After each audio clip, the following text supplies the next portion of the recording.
ನೋಡಿದ್ರೆ ಇಲ್ಲಿ ಸೀಟೇ ಖಾಲಿ ಇಲ್ಲ. ಖಾಲಿ ಇಲ್ಲದ ಸೀಟ್ ಪಕ್ಕ ನಿಂತ ಪ್ರಯಾಣಿಕರು ಫೈಟ್ಗೆ ಬಿದ್ದಿದ್ದಾರೆ. ದಾರಿ ತೋರ್ಬೇಕಿದ್ದ ಸ್ವಾಮೀಜಿಗಳು ಈ ಸೀಟ್ ಫೈಟ್ಗೆ ರಂಗ ಪ್ರವೇಶ ಮಾಡಿದ್ದಾರೆ. ಒಕ್ಕಲಿಗ ಸ್ವಾಮೀಜಿ ಹೇಳಿಕೆ ಬೆನ್ನಲ್ಲೇ ವೀರಶೈವ ಪಂಚಪೀಠದ ಶ್ರೀಶೈಲ ಜಗದ್ಗುರುಗಳು ಲಿಂಗಾಯತ ಸಿಎಂ ಬೇಡಿಕೆ ಮಂಡಿಸಿದ್ದಾರೆ.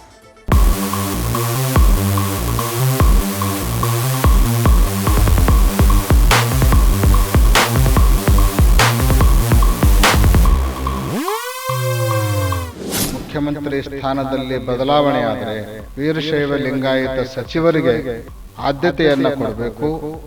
ಈಶ್ವರ್ ಖಂಡ್ರೆ ಅವರಿದ್ದಾರೆ, ಎಂ.ಬಿ. ಪಾಟೀಲ್ ಇದ್ದಾರೆ, ಎಸ್ ಮಲ್ಲಿಕಾರ್ಜುನ್ ಶಾಮನೂರ್ ಅವರಿದ್ದಾರೆ.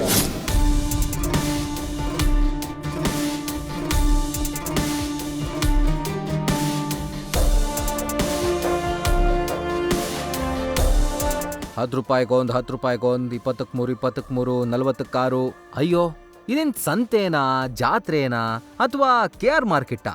ಕನ್ಫ್ಯೂಸ್ ಆಗಬೇಡಿ, ಇದು ಸಿಎಂ ಕುರ್ಚಿಗಾಗಿ ನಡೀತಾ ಇರೋ ಕಿತ್ತಾಟ.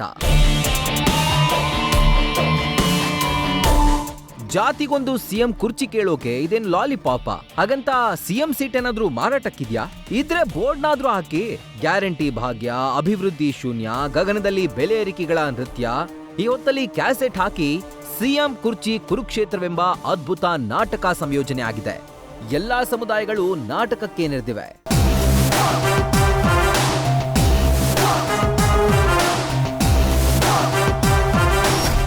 ಒಕ್ಕಲಿಗ ಶ್ರೀಗಳ ಬೆನ್ನಲ್ಲೇ ಶ್ರೀಶೈಲ ಜಗದ್ಗುರು ಸರದಿ. ಮುಖ್ಯಮಂತ್ರಿ ಕುರ್ಚಿಗಾಗಿ ಲಿಂಗಾಯತ ಕರ್ಚೀಫು. ಗದ್ದುಗೆ ಗುದ್ದಾಟದಲ್ಲಿ ದಿನಕ್ಕೊಂದು ಹೊಸ ದಾಳ ಉರುಳ್ತಾ ಇದ್ದು, ಸಿಎಂ ಗದ್ದುಗೆ ಸುತ್ತ ಮ್ಯೂಸಿಕಲ್ ಚೇರ್ನ ಗಾನಮಂಜರಿ ಶುರುವಾಗಿದೆ. ಇದ್ದೋರು ಬಿದ್ದೋರ್ಗೆಲ್ಲ ಖಾಲಿ ಕುರ್ಚಿಗೆ ಜಾತಿಯ ಕರ್ಚೀಫ್ ಹಾಕ್ತಿದ್ದಾರೆ. ಸಿಎಂ ಪದತ್ಯಾಗಕ್ಕೆ ಆಟ ಕಟ್ಟಿದ ಚಂದ್ರಶೇಖರನಾಥ ಸ್ವಾಮೀಜಿ ಹೇಳಿಕೆ ಬೆನ್ನಲ್ಲೇ ಮೌನಾಗ್ನಿಗಳು ಸ್ಫೋಟಗೊಂಡಿವೆ. ಒಕ್ಕಲಿಗ ಶ್ರೀಗಳ ಹೇಳಿಕೆ ಬೆನ್ನಲ್ಲೇ ಪಂಚಪೀಠದಿಂದಲೂ ಸಂದೇಶ ರವಾನೆಯಾಗಿದೆ. ಪಂಚಪೀಠದಿಂದ ಲಿಂಗಾಯತ ಮುಖ್ಯಮಂತ್ರಿಗೆ ಬೇಡಿಕೆ ಮಂಡನೆಯಾಗಿದೆ. ಸಿಎಂ ಚೇಂಜ್ ಆಗೋದಾದ್ರೆ ನಮ್ ಮಾತ್ ಕೇಳಿ ಅನ್ನೋ ರೀತಿ ಸ್ವಾಮೀಜಿಗಳ ಮೂಲಕವೇ ಲಿಂಗಾಯತ ಸಿಎಂಗೆ ಆಗ್ರಹ ವ್ಯಕ್ತವಾಗಿದೆ. ಶ್ರೀಶೈಲ ಜಗದ್ಗುರು ಡಾಕ್ಟರ್ ಚೆನ್ನಸಿದ್ದರಾಮ ಪಂಡಿತಾರಾಧ್ಯ ಶಿವಾಚಾರ್ಯ ಶ್ರೀಗಳು ದೊಡ್ಡ ಪಟ್ಟಿಯನ್ನೇ ಮುಂದಿಟ್ಟಿದ್ದಾರೆ. ಮುಖ್ಯಮಂತ್ರಿ ಸ್ಥಾನದಲ್ಲಿ ಬದಲಾವಣೆಯಾದರೆ ಮತ್ತು DCM ಹುದ್ದೆಗಳಲ್ಲೂ ಕೂಡ ಹೆಚ್ಚುವರಿ ಮಾಡಬೇಕು ಅನ್ನುವಂಥ ಚರ್ಚೆನೂ ಕೂಡ ನಡೀತಾ ಇದೆ. DCM ಹುದ್ದೆಯಲ್ಲಿ ಏನಾದರೂ ಹೆಚ್ಚುವರಿ ಮಾಡಿದರೆ ಅಂಥ ಸಂದರ್ಭದಲ್ಲಿ ವೀರಶೈವ ಲಿಂಗಾಯತ ಸಚಿವರಿಗೆ ಹೆಚ್ಚಿನ ಆದ್ಯತೆಯನ್ನು ನೀಡಬೇಕು ಅಂತ ಈಶ್ವರ್ ಖಂಡ್ರೆ ಅವರಿದ್ದಾರೆ, ಎಂ.ಬಿ. ಪಾಟೀಲ್ ಇದ್ದಾರೆ, ಎಸ್ ಮಲ್ಲಿಕಾರ್ಜುನ್ ಶಾಮನೂರ್ ಅವರಿದ್ದಾರೆ. ಅಂಥವರನ್ನೆಲ್ಲ ಈ ಸಂದರ್ಭದಲ್ಲಿ ಪರಿಗಣಿಸಿ ಅವರ ಅನುಭವವನ್ನು ಬಳಸಿಕೊಳ್ಬೇಕು, ಅವರಿಗೆ ಅವಕಾಶವನ್ನು ನೀಡಬೇಕು ಅಂಥೇಳಿ ಈ ಸಂದರ್ಭದಲ್ಲಿ ನಾವು ಆಗ್ರಹಿಸ್ತಾ ಇದ್ದೇವೆ.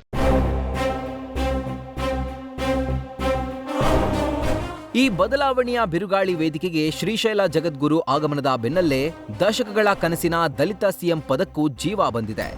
ಇದು ಮೊದಲಿನಿಂದ ಇದೆ, ಮಲ್ಲಿಕಾರ್ಜುನ್ ಖರ್ಗೆ ಅವರ ಕಾಲದಿಂದ ಇದೇನು ಹೊಸದೇನಲ್ಲ. ಅದು ಕೂಡ ಹೈಕಮಾಂಡ್ ತೀರ್ಮಾನ ಮಾಡಬೇಕು. ಬಟ್ ಈಗ ಎಕ್ಸಿಸ್ಟಿಂಗ್ ಒಬ್ಬ ಮುಖ್ಯಮಂತ್ರಿ ಇರುವಾಗ ಈ ಪ್ರಸ್ತಾಪಗಳು ಅಪ್ರಸ್ತುತ. ಕೈನಲ್ಲಿ ಸೃಷ್ಟಿಯಾದ ಈ ಕೆಸರು ದಿನವಿಡೀ ಸದ್ದು ಗದ್ದಲದಲ್ಲಿ ಓಲಾಡಿದೆ. ಡೆಲ್ಲಿಯಲ್ಲಿ ಈ ಬಗ್ಗೆ ಮಾತನಾಡಿದ ಸಿದ್ದರಾಮಯ್ಯ, ರಾಜಕೀಯಕ್ಕೂ ಸ್ವಾಮೀಜಿಗಳಿಗೂ ಸಂಬಂಧ ಇಲ್ಲ ಅಂತ ಗರಂ ಆದ್ರು. ಸ್ವಾಮೀಜಿಯವರು ಹೇಳಿದ್ದಾರೆ, ಅದಕ್ಕೆ ಒಂದು ಮಚ್ ಇಂಪಾರ್ಟೆನ್ಸ್ ಕೊಡಬೇಕಾದಂಥ ಅಗತ್ಯ ಇಲ್ಲ. ಬಿಕಾಸ್ ಸ್ವಾಮೀಜಿಯವ್ರಿಗೂ ರಾಜಕೀಯ ಪಕ್ಷಕ್ಕೂ ಏನು ಸಂಬಂಧ ಇರ್ತದೆ? ಯಾರು ಚೀಫ್ ಮಿನಿಸ್ಟರ್ ಆಗಬೇಕು, ಯಾರು ಮತ್ತೆ ಚೀಫ್ ಮಿನಿಸ್ಟರ್ ಆಗಬೇಕು ಅಂತ ತೀರ್ಮಾನ ಮಾಡೋರು ಯಾರು? ಮತ್ತು ಶಾಸಕರು, ಪ್ರಜಾಪ್ರಭುತ್ವದಲ್ಲಿ ಶಾಸಕರು ತೀರ್ಮಾನ ಮತ್ತು ಹೈಕಮಾಂಡ್ ತೀರ್ಮಾನ ಮಾಡಬೇಕು. ಸಿಎಂ ಬದಲಾವಣೆ ಕೂಗಿನ ಹಿಂದಿದ್ಯಾ ಕಾಣದ ಕೈಗಳ ಷಡ್ಯಂತ್ರ? ಸಿಎಂ ಬದಲಾವಣೆ ಕೂಗಿನಿಂದ ಡಿಸ್ಟರ್ಬ್ ಆದ್ರ ಸಿದ್ದರಾಮಯ್ಯ. ಇದು ತಪ್ಪಿದ ತಾಳವಲ್ಲ, ತಪ್ಪಿಸಿದ ತಾಳ. ಇದು ಸಿಎಂ ಗಮನಕ್ಕೂ ಬಂದಂತಿದೆ. ಈ ಬೆಳವಣಿಗೆ ಸಿದ್ದರಾಮಯ್ಯರನ್ನ ಸ್ವಲ್ಪ ಡಿಸ್ಟರ್ಬ್ ಆಗ್ಸಿರೋದು ಮುಖದಲ್ಲೇ ಕಾಣಿಸ್ತಾ ಇದೆ. ಯಾರೋ ತಲೆಕೆಟ್ಟು ಹೇಳ್ಕೊಟ್ ಮಾಡಿಸಿದ್ದು ಅಂತ ಪರಮೇಶ್ವರ್ ಮುಂದೆ ಸಿಎಂ ಅಸಮಾಧಾನ ಹೊರಹಾಕಿದ್ದಾರೆ. ಸ್ವಾಮೀಜಿಗಳ ಹಸ್ತಕ್ಷೇಪ ಜಾಸ್ತಿ ಆಯ್ತು ಪಾಲಿಟಿಕ್ಸ್ ಅಲ್ಲಿ. ನೀವೇನೇನೋ ಪ್ರಶ್ನೆ ಕೇಳ್ತಿದ್ರೆ ಹಸ್ತಕ್ಷೇಪ ಜಾಸ್ತಿ ಹೇಳ್ಕೊಟ್ಟು ಮಾಡಿಸಿರೋದು